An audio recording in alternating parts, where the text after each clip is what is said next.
Batang Bata Experience.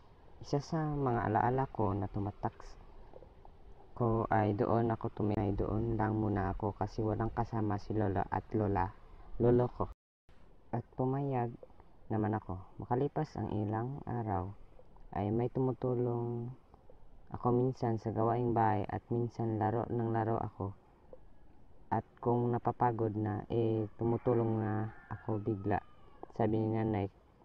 At sabi ni nanay sa akin, hindi ako magulo. Noong nagsisimula pa ako sa daycare, doon ko na-experience talaga. Ang hirap pala ang kalsada at putik pa ang daan dahil hindi pa noon simentado. Bali yung tiniis ko talaga. As in, umuulan, tuloy pa rin ako. Kasi porsigido ako kasi first day of school. Pagpasok ko doon, hindi talaga mawala ang pagpapakilala sa sarili at syempre ang maingay na bunganga at pagtutukso sa akin. Yun yung nainisan ko kasi ako sobrang tahimik ko. Kasi at pag uwi sa bahay, malungkot din isipin pero ganun talaga. Hindi ko naman kasalanan na ganun ako. Basta ganun yung feeling talaga.